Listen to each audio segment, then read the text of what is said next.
O Senhor é o meu pastor e nada me faltará. Ele me faz repousar em pastos verdejantes. Guia-me junto das águas tranquilas. Guia-me pela vereda da justiça por amor do seu nome. E ainda que eu andasse pelo vale da sombra da morte, não temerei mal nenhum, porque a sua vara e o seu cajado me consolam. Prepara para mim uma mesa na presença dos meus adversários. Unge a minha cabeça, o meu coração, que é o meu cálice, transborda. E certamente, diga comigo, certamente, mas diga com convicção, certamente, bondade e misericórdia me seguirão todos os dias da minha vida, e eu habitarei para sempre na casa do Senhor. Amém? Eu estava ali louvando e esse salmo vinha no meu coração por tudo que ele diz, mas especialmente pelo versículo 6. Certamente bondade e misericórdia sempre me seguirão, e eu habitarei na casa do Senhor para sempre. Eu amo estar aqui na casa do Senhor, com os irmãos, podendo louvar, adorar, a gente poder voltar a cultuar presencialmente, é uma benção. Amém? E ninguém vai parar mais, em nome de Jesus. Abra sua Bíblia comigo aí, em Romanos, capítulo 8, fica aí comigo com a sua Bíblia, Romanos, capítulo 8, aberto. Deixa aberto aí, eu já vou ler, vamos bater um papo aí com você, 1 minuto. Já faz uns 3 meses, eu estou ensaiando para começar essa série de mensagens, e eu nunca começava, porque não sentia que estava na hora, estava tendo muitas paralisações, e eu queria que fosse presencial, eu queria que não houvesse interrupções, e coincidiu de começar hoje, no dia dos namorados, quem está solteiro? Deixa eu ver, aí, olha aí, dá a volta, olha aí, olha para o lado, vê quem está solteiro, agora é a hora, ai caramba. E a série que eu vou trabalhar com vocês fala um pouco sobre relacionamento. O sentido principal dela não é relacionamento necessariamente, mas talvez seja um dos principais motivos. O pastor Péricles, a pastora Miriam, atualmente são os pastores responsáveis pelo departamento dos casais da igreja, eles que dão o curso de noivo, curso de casados, criação de filhos. Fui muito abençoado, sou muito abençoado pela vida deles. Mas é um ministério muito difícil, porque o casamento, o relacionamento, a vida a dois é muito difícil. E quando a gente vai fazendo curso de noivos, curso de casais, a gente cai lá, percebe que a gente não sabe nada, e a gente cai muito cru, né? Tem curso para tudo na vida, não é verdade? Tem curso para ligar som, para tocar guitarra, para tocar violão, mas ninguém ensina a gente a namorar, né? Os pais falam muito pouco, a nossa família fala muito pouco. O conselho que normalmente a gente ouve, tem que ser um menino bom, trabalhador, que não foi preso, e putz, nada praticamente, né? Que não seja nazista, e do resto, vai na fé. Então essa mensagem, ela vem de encontro, essa série de mensagens, para trabalhar com você. Isso vai te ajudar em todos os seus relacionamentos. Vai ajudar no relacionamento amoroso? Sim, mas ajuda no seu relacionamento com você mesmo, com seus filhos, no seu trabalho, num monte de coisa. Amém? Então, nós vamos trabalhar 3 mensagens. Hoje, nós vamos falar sobre temperamentos transformados pelo Espírito Santo. Semana que vem, nós vamos falar sobre edificando um lar. Edificando um lar. E na última semana, nós vamos falar sobre as 5 linguagens do amor. Tá bom? Hoje nós vamos falar sobre temperamentos transformados pelo Espírito Santo. Pastor, o que é temperamento? Imagine uma cadeira ou um banco de 3 ou 4 pés, 5, não sei, tem cadeira de 5 pés? E o temperamento, ele é um dos pilares que sustenta a nossa personalidade. A nossa personalidade, ela é composta pelo nosso temperamento, mas ela também é composta pela nossa criação, aquilo que nós herdamos dos nossos pais, da nossa cultura familiar, da cultura que nós absorvemos no ambiente, a forma como nós interagimos com as situações, tudo isso vai formar a nossa personalidade. Mas o temperamento é uma das partes mais importantes da nossa personalidade. Eu não sei se você já conheceu alguém, se você já namorou alguém, ou é primo de alguém, ou irmão de alguém que tem um temperamento difícil, um temperamento complicado. Às vezes eu ouço as pessoas falarem assim: fulano é bom, mas tem um gênio, né? Se você mostrar isso aqui para ele e falar que é preto e ele cismar que é laranja, não, é laranja, laranja, laranja, laranja, e não muda. E é sobre isso que nós vamos falar um pouquinho essa noite, com a graça e com a permissão de Deus. Abra aí sua Bíblia comigo, em Romanos, capítulo 8, a partir do versículo 16. Se você quiser ficar com a sua Bíblia aberta em Romanos 8, pode ficar, porque nós vamos trabalhar esse texto hoje, mas eu só vou ler um versículo e depois a gente volta. Romanos 8, 16, todo mundo junto comigo? Diz assim: o próprio Espírito Santo, ou o próprio Espírito, testifica com o nosso espírito que somos filhos de Deus. Até aí. Pai, fala conosco. Precisamos tanto da bênção do Senhor, do favor do Senhor, da graça e da misericórdia do Senhor sobre as nossas vidas. Assim nós oramos e desde já te agradecemos, em nome de Jesus. Amém. Amém? Um jovem, antes de eu vir para o culto, mandou uma pergunta para mim: pastor, aproveitando que hoje é dia dos namorados, responde para mim, por que Jesus não namorou? Alguém sabe? Por que Jesus não namorou? Porque Jesus era sábio. Amém? Jesus era um homem cheio do Espírito Santo, Jesus era esperto, entendeu? Eu já vi outros pastores dizendo que antes dele descer para a terra, ele conversou com o pai, falou: olha, eu vou para a terra, eu vou nascer lá, vou nascer pelado, fraco, frágil, vai nascer meus dentes, eu vou ter dor de gengiva, vou tropeçar quando eu estiver aprendendo a caminhar, eu vou ser cuspido, eu vou ser xingado, vou ser rejeitado, vou ser crucificado, vou morrer, mas casar, essa loucura não. Então fica para você essa dica. Não, eu estou brincando. Respondendo sério, pastor, por que Jesus não namorou? Porque é pecado? Porque não pode fazer nheco-nheco? Nheco-nheco é pecado? Não! Jesus, gente, ele poderia sim ter namorado, noivado, casado, amém? Mas não foi essa a proposta de Deus para Jesus. Nas cartas de Paulo, a Bíblia fala que a missão de Jesus, a missão que Deus deu para Jesus, não foi constituir uma família terrena, mas sim constituir uma família espiritual para seu Deus e Pai. É por isso que a Bíblia chama Jesus, quando ele nasce, de unigênito, sendo o único filho, mas quando ele morre, ele ressuscita, ele passa a ser o primogênito. Por que primogênito? De primeiro. Se é primeiro, abriu contagem. Então tem o segundo, o terceiro, o quarto. E hoje Deus, ele é pai de uma família de muitos filhos, graças à família que Jesus constituiu na cruz. Amém? Então essa era a missão de Jesus. Se a missão de Jesus para você não é ficar solteiro, você entende isso? Não há problema nenhum você querer casar ou casar. Amém? Mas vamos falar lá de Romanos 8,16. O Espírito Santo testifica com o nosso espírito que somos filhos de Deus. Pastor, o que é testificar? Testificar é testemunhar, é confirmar, é falar que somos filhos de Deus. Ser filho de Deus aqui está querendo trazer no sentido de identidade. Amém? Então o Espírito Santo a todo momento está nos lembrando quem nós somos, que somos filhos de Deus. Eu já contei para vocês, às vezes eu estou em algumas situações que a gente fica meio enrascado, a gente não sabe o que fazer, a gente fica, nossa, como que eu vou me comportar diante dessa situação? Então o Espírito Santo ele vem e traz na memória ao nosso coração: não se esqueça, você é filho, você é filho, você é filho. A todo momento o Espírito Santo está nos lembrando que nós somos filhos, essa é a nossa identidade. Quem está entendendo até aqui? Quando nós nascemos de novo, o texto nós vamos ler todo ele, depois nós vamos entrar nisso. Quando nós nascemos de novo, nós nascemos da nossa natureza espiritual, e aí nós passamos a ter como se fosse duas naturezas dentro de nós, uma natureza espiritual e uma natureza pecaminosa.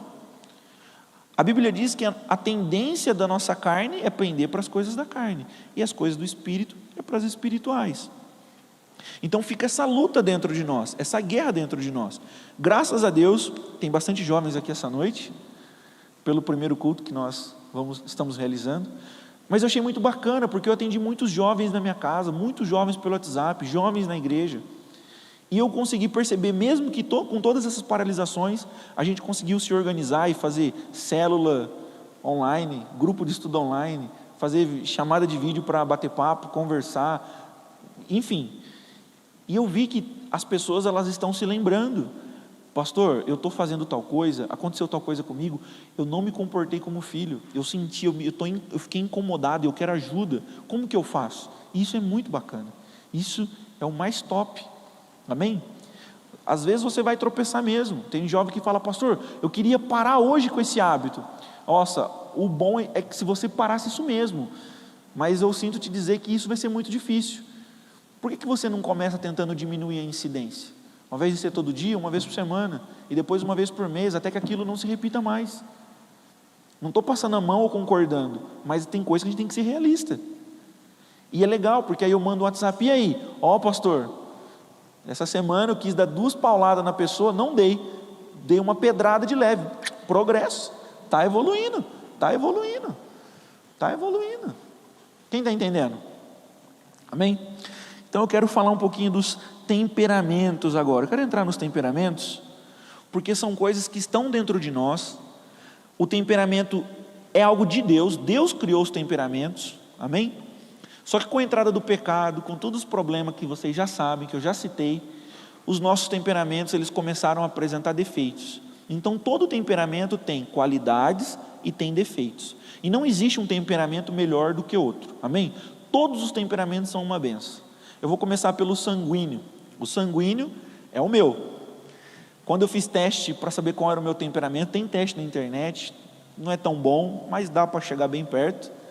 O legal é você ir num especialista. Primeira vez que eu fiz esse teste, há uns 11 anos atrás, eu era 200% sanguíneo. Deu tanto sanguíneo que apareceu lá hemorrágico, né? E aí eu fiz de novo, aí você vê assim que vai mudando. O temperamento muda? Não, é porque a gente vai aprendendo. Então alguns defeitos do temperamento, eles vão sendo abafados.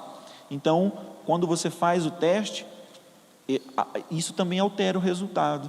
Tem de coisas que eu falei assim: nossa, eu vou fazer esse teste, não como agora, mas como eu responderia há 10 anos atrás. Vai dar hemorrágico de novo.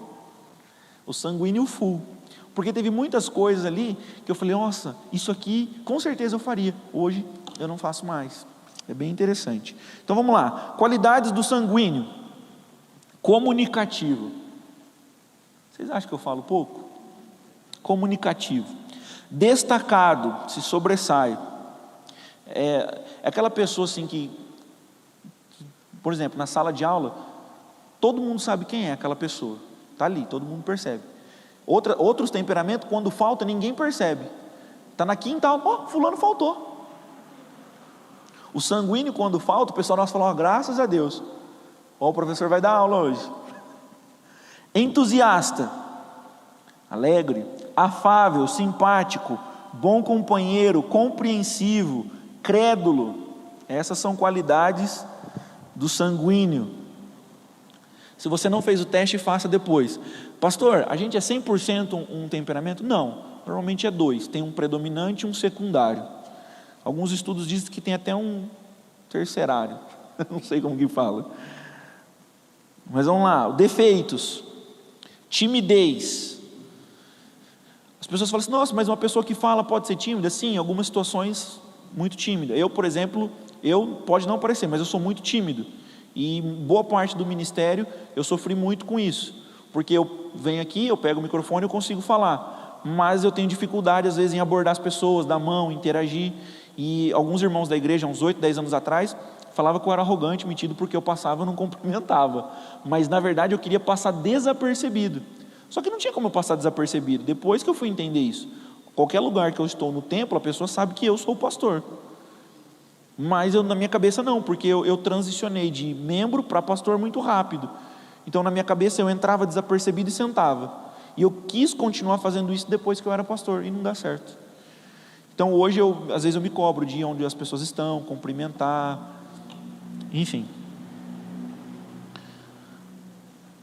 Outra aqui, defeito do sanguíneo: inconstante, indisciplinado, inseguro, impulsivo, egocêntrico, barulhento, exagerado, medroso. Gente, sanguíneo é tudo isso aqui: medroso, impulsivo, exagerado. Sabe aquela pessoa que fala: nossa, estou com tanta fome, eu comeria um cavalo. O sanguíneo, ele é líder de célula, vai 4 pessoas na célula dele, ele fala assim, aí você pergunta assim: e a célula? Estava cheio, estava bombando, porque é a impressão que ele tem, não está errado, ele gosta disso. Qual que é o problema? Quando é exagero também, às vezes aconteceu um problema, não é nem tão ruim assim, para ele é o fim do mundo. Terrível. Depois eu vou dar alguns exemplos.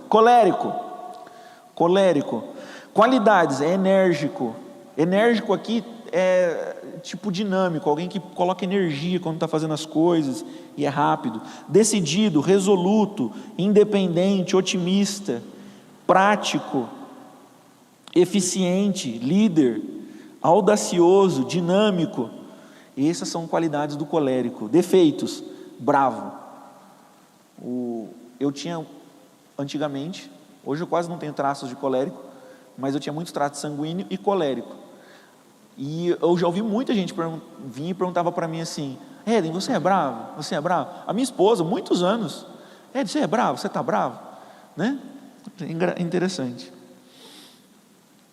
Eu não falava nada porque eu achava que você ia ficar bravo. Eu, bravo? Agora não, filho, agora só apanho. É tão engraçado quando eu faço essas coisas. Sarcástico, impaciente, prepotente, aqui os defeitos. Intolerante, vaidoso, autossuficiente. Gente, o colérico é aquela pessoa que faz tudo sozinho, toca o barco, esquece o outro para trás, não anda no ritmo dele. Detesta ficar esperando gente, não sei o que tem, e perelê, por mim já tinha feito. Olha o colérico. Ai, caramba. Insensível. Mas você não está vendo que fulano está para trás? Então ele tem que vir mais rápido. Insensível, colérico. Astucioso, esperto, dinâmico assim também. Fleumático. O fleumático, calmo, tranquilo. Aí namora um menino colérico, uma menina fleumática. Pastor, é muito devagar, pastor, muita calma. Pastor, me irrita. Aí eu falo que está 10 minutos atrasado. Ela: pera, eu já estou indo. Pastor, eu quero bater a cabeça na parede. Filho. Menina fleumática, tranquila. Cumpridor, eficiente, conservador, prático, líder, diplomata, bem-humorado. Gente, o fleumático, quando fala diplomata aqui, é aquela pessoa que põe panos quentes. Você vai contar um problema, a pessoa fala assim: viu, mas tenta ver por outro lado, às vezes ele quis dizer isso. Aí tem um sanguíneo do outro lado que fala assim: você está defendendo aquele cachorro que me disse isso? Não estou defendendo, eu estou tentando. Gente, eu já ouvi muita gente chegar para mim e falar assim: não fica pondo pano quente e tal, você está passando pano. Eu falo: não é, gente, não é assim, vamos lá. Eu fiz o teste hoje de novo. Eu fiz um teste há 11 anos atrás, 10 anos atrás, há uns 5 anos atrás. O meu dava sempre assim: sanguíneo full e colérico um pouquinho de só. Aí há uns anos atrás eu fiz, estava dando sanguíneo predominante e fleumático. Aí o colérico pulou um pouquinho para lá. Colérico dá trabalho na minha vida. Sanguíneo dá também, mas eu não consigo me livrar. Não vai ter como. E hoje eu fiz de novo. Aí hoje deu colérico e que eu já falei, que eu já me esqueci. Vamos lá. Defeitos do fleumático: ele é calculista, ele é medroso. Sabe aquele amigo? Vamos ou não vamos? Vamos. Aí dali 5 minutos: eu não sei mais. E se não der? Amigo fleumático. Medroso, indeciso, contemplativo. O que é contemplativo? Viajando na maionese. Oi? Sabe? Aquelas pessoas contemplativas. Gente que põe assim, ou fica olhando assim num ponto. Por que você está olhando aquele ventilador? Onde que tem fábrica de ventilador? Como que chega aqui nessa cidade? De onde vem? Como surge? Quem fabrica? Estuda para isso? Fleumático. Vamos lá. Desconfiado, pretensioso, introvertido. Introvertido é para dentro. Introvertido, desmotivado, passivo. O passivo significa aquela pessoa que não é ativo. Não. Aquela pessoa que toda hora você tem que estar falando, vamos, vai lá, faz não sei o que tem, pererê. Pais, às vezes, tem um filho muito passivo, não aguenta. Fulano, põe o tênis. Aí o fulano começa a pôr o tênis. Mas não vai pôr a meia? Põe a meia, põe o tênis. Tem que ficar descrevendo todas as ações. Aí o pai fica ponto de nervo. Eu morei com um menino, gente. Olha como que é bom você saber dessas coisas. Na época eu não sabia. Eu morei com um menino. Eu entrei no quarto dele um dia. Hoje eu olho assim e falo, cara, é o fulano. Eu entrei no quarto dele, eu abri o quarto dele. Pensa num futum, uma caatinga. Parecia que tinha morrido alguém no quarto. E detalhe, eu saí viajar na sexta-feira à noite. Eu voltei no domingo à noite. Então eu fiquei 3 dias fora de casa. Quando eu cheguei no domingo à noite, eu cheguei domingo à noite e fui para o meu quarto dormir. Na segunda-feira de manhã, eu acordava todo mundo que morava na casa para ir para o seminário. Entrei no quarto para chamar ele. Fulano, a hora que eu abri a porta do quarto, gente do céu, parece que tinha tirado a pedra da caverna do Lázaro. 4 dias, veio uma carne, me deu ânsia, e ele estava dormindo assim, ó, com a barriga para cima, um travesseiro no rosto, sem camisa, olha que cena, um shortinho curto. Eu falei, fulano, quase que eu falo o nome dele na internet, olha, fulano, ô fulano, gente, ele não respondia. Eu falei, cara, juro para você, gelou. Eu falei, morreu, porque estava uma carniça. Eu falei, morreu, ele morreu aqui no final de semana. A mente sua trabalha muito rápido. Ele morreu aqui no final de semana e ninguém achou o corpo. Aí eu fui entrando no quarto, aí eu fiquei pensando, o que eu vou falar no seminário? Eu tenho que ligar para a mãe dele. Aí você vai ficando com medo, né? Um cadáver. O quarto dele pequenininho, tinha muitos quartos na casa, mas o quarto dele era o menor. Eu abri a janela assim do quarto, entrou luz no banheiro do quarto. O vaso estava cheio de número 2. Eu olhei aquilo, e aí entrou luz, fazendo barulho, aí eu dei descarga, aí o menino ressuscitou. Falei, fulano, que é isso aqui que você não deu descarga? Eu fui no banheiro, esqueci. Eu falei, mas é impossível isso ter sido de uma vez só. Eu fui algumas vezes, esqueci de dar descarga. Eu falei, não, cara, não tem como. Gente, por Deus do céu, isso é verdade, era um sobrado, e a janela do quarto dele dava para a janela de um sobrado do lado, que era bem pertinho, janela com janela, porque o muro era bem perto.